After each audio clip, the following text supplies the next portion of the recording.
गाइए गणपति जगबंदन, गाइए गणपति जगबंदन। शंकर सुवन भवानी नंदन, शंकर सुवन भवानी नंदन। गाइए गणपति जगबंदन, गाइए गणपति जगबंदन। सिद्धि सदन गज बदन विनायक, सिद्धि सदन गज बदन विनायक। कृपा सिंधु सुंदर सब लायक, कृपा सिंधु सुंदर सब लायक। गाइए गणपति जगबंदन, गाइए गणपति जगबंदन। शंकर सुवन भवानी नंदन, शंकर सुवन भवानी नंदन। गाइए गणपति जगबंदन। मोदक प्रिय मुद मंगलदाता, मोदक प्रिय मुद मंगलदाता, मोदक प्रिय मुद मंगलदाता। गाइए गणपति जगबंदन, गाइए गणपति जगबंदन। मोदक प्रिय मुद मंगलदाता, विद्या वारिधि बुद्धि विधाता, विद्या वारिधि बुद्धि विधाता। गाइए गणपति जगबंदन, गाइए गणपति जगबंदन। मागत तुलसी दास कर जोरे, मागत तुलसी दास कर जोरे। बसहुआन प्रिय मानस मोरे, बसहुआन प्रिय मानस मोरे। गाइए गणपति जगबंदन, गाइए गणपति जगबंदन।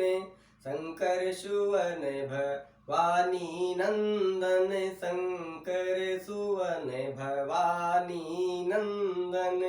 गाइए गणपति जगबंदन, गाइए गणपति जगबंदन। बोलिए गणेश जी महाराज की जय, माता पिता की जय, भगवान भोलेनाथ की जय, भागवत महापुराण की जय। बोलिए राधे श्याम बिहारी लाल की जय, राधा रानी की जय, गुरुदेव भगवान की जय, आज के देवता की जय, आज के आनंद की जय, भक्त भगवान की जय। जय जय श्री राधे श्याम, जय जय श्री भागवत महापुराण की जय, जय जय श्री सीताराम, जय जय श्री राधे रानी की जय।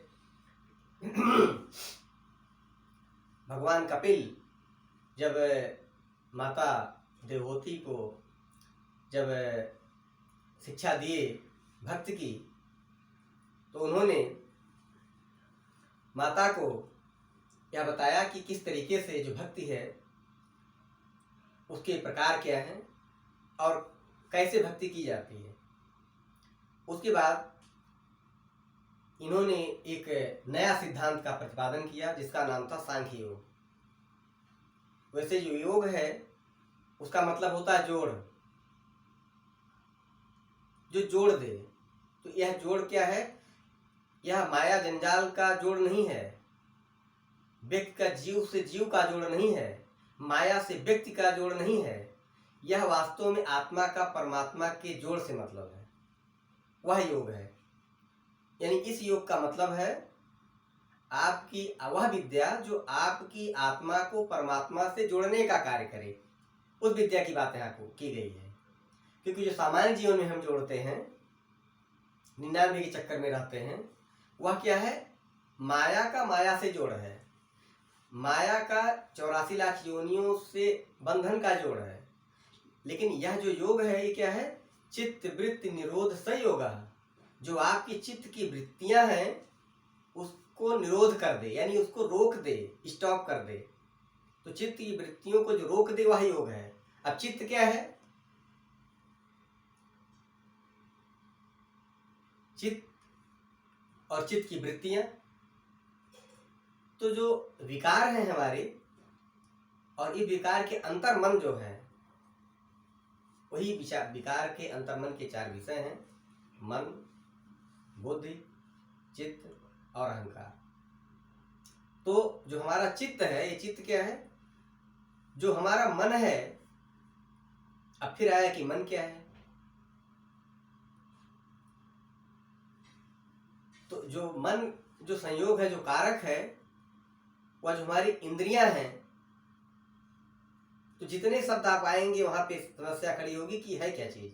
तो आप ऐसे समझिए कि मन का मतलब है कि जिससे आप, जो आंख है आपकी, यानी जो हमारे पास ज्ञानेंद्रियां हैं और कर्मेंद्रियां हैं, तो ज्ञान इंद्रियों का जो विषय है, जैसे आंख है, तो आंख हमारी एक ज्ञानेंद्रिय है।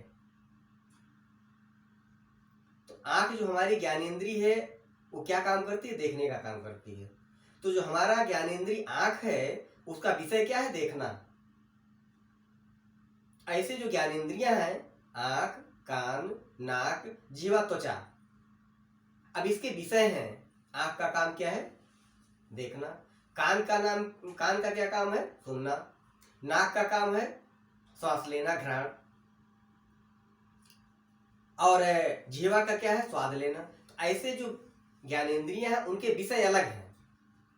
तो ऐसे ही जब हम कोई चीज देखते हैं तो अगर वो हमको रुचिकर होता है, हमको अच्छा लगता है हमारे स्वभाव के अनुसार, यानी हर व्यक्ति के अंदर रज, सत और तम, इन्हीं तीनों गुणों में किसी न किसी एक की प्रधानता होती है। तो जिस व्यक्ति के अंदर जिस विषय की प्रधानता होती है उसी के पर वह आकर्षित होता है और उसका मन वही करने को कहता है। ठीक है? तो जो मन है यह बहुत चंचल है। इसको विवेक रूपी अंकुश से आप उसको कंट्रोल में कर सकते हैं। तो जो मन का थोड़ा सा स्थिर समय है, मन बहुत चंचल है, लेकिन ऐसा एक समय मन की जो आपको अच्छी लगे, कुछ देर के लिए आप वहां स्टेबल हो जाए, रुक जाएं, वह है चित्त।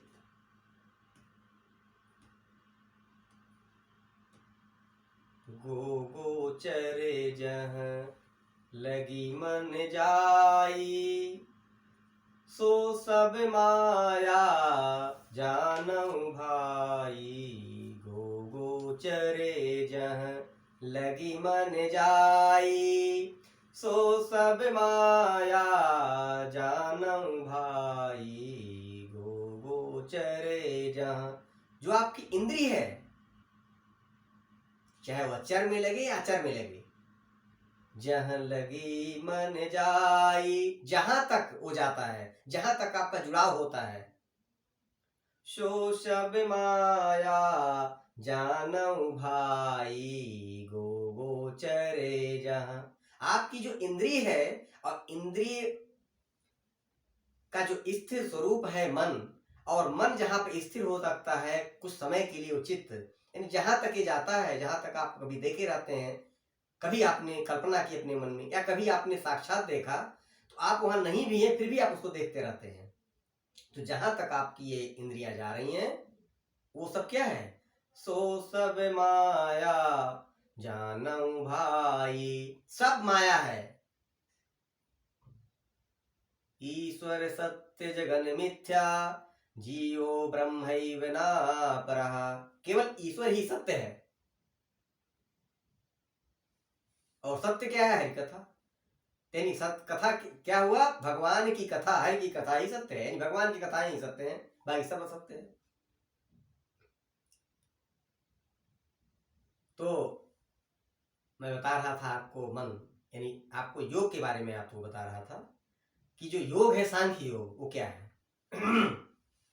तो योग जो शब्द है वास्तव में क्या है? चित्त वृत्ति निरोध संयोगा, चित्त वृत्तियों का निरोध। चित्त क्या है? मन का कुछ समय के लिए स्थिर अवस्था, और उसकी वृत्तियां, अब उसकी वृत्तियां क्या है, यानी उसके विषय क्या है, उसके विषय क्या है, जो आप चाहें उसको प्राप्त कर लें, और आप प्राप्त कर लिए फिर उसके आगे बढ़ती और प्राप्त कर लें। तो यह जो क्रम है प्राप्त करने की, उसको स्टॉप कर दे। ऐसा कब हो सकता है? जब आपके जीवन में कथा आएगी और आपका जीवन ही कथा हो जाएगा, तो व्यथा समाप्त हो जाएगी। क्योंकि जब कथा आएगी जीवन में, तब आपके अंदर शिष्टाचार, सदाचार और एक ऐसी सोच आएगी जिससे आप राष्ट्र, समाज, देश, परिवार, माता पिता, भाई बंधु सबके बारे में संभाव से सोचना शुरू करेंगे। यानी जो स्वार्थपरता की भावना थी, केवल मैं, स्वयंभू होने की, ये भावना थोड़ी थोड़ी कटेगी, क्षीण होती जाएगी। तो जिस दिन पूर्ण रूप से क्षीण होती चली जाएगी, उसी दिन आप जो जो उधर क्षीण होगी, त्यों त्यों आप अच्छे आदमी बनते जाएंगे। जब ये भावना खत्म होगी कि सिर्फ मेरा, ऐसा नहीं है, खत्म कर देंगे मेरा वाली भावना, तो आप विकसित करते जाएंगे। तो इस तरीके से बताते हैं वो अपनी माँ से, अहम सर्वेषु भी भूतेषु भूतात्मावस्थिता सदा तम वक्षाय यामर्ते कुरुते याम विडंबनम। ये जो संसार है उसमें हर जगह मैं ही विद्यमान हूँ, और मैं हर व्यक्ति के अंदर आत्मा के रूप में विद्यमान हूँ। मुझे कोई देख क्यों नहीं पाता? क्योंकि उसके अंदर जो मल है, जैसे आप जो है सोना है कहीं मिल रहा है तो अशुद्धियां दूर कर देते हैं, वास्तव में तब उसकी निखार सामने आती है। जिस रूप में सोना हमारे सामने होता है वैसा वो प्रकृति में होता नहीं है। तो इसलिए जब मल हटा देंगे आप, यानी मन, बुद्धि, चित्त, अहंकार, और इन विषयों को, जो मन के विषय हैं, इंद्रियों के विषय हैं, जो विषय हैं, उन पर धीरे धीरे संतुलन स्थापित करेंगे, तब मेरे पार ब्रह्म परमेश्वर श्री कृष्ण को आप प्राप्त कर सकते हैं। तो यहाँ पर माँ को सांख्य योग की शिक्षा देते हैं कि क्या प्रकृति क्या है, पुरुष क्या है, प्रकृति में प्रधानता 3 तत्व क्या है, रज, सत और तम क्या है, फिर उसके बाद गुण विषयक तत्व क्या है। इन सारे तत्वों का जो वास्तव में सांख्य योग है, या जो है पूरा का पूरा, आप ये समझिए कि पूर्ण रूप से या निर्गुण और सगुण को जोड़ने वाली एक ऐसी धारा है जो दोनों अवस्थाओं में भगवान को एक मेव रूप में देखती है। और ऐसे ही भगवान को आप हर रूप में देखें, हर जगह देखें, और भगवान आपका कल्याण करें। जय जय श्री राधे श्याम, जय जय श्री सीताराम। भागवत महापुराण की जय, गुरुदेव भगवान की जय, आज के देवता की जय, आज के आनंद की जय, जय जय राधे रानी की जय।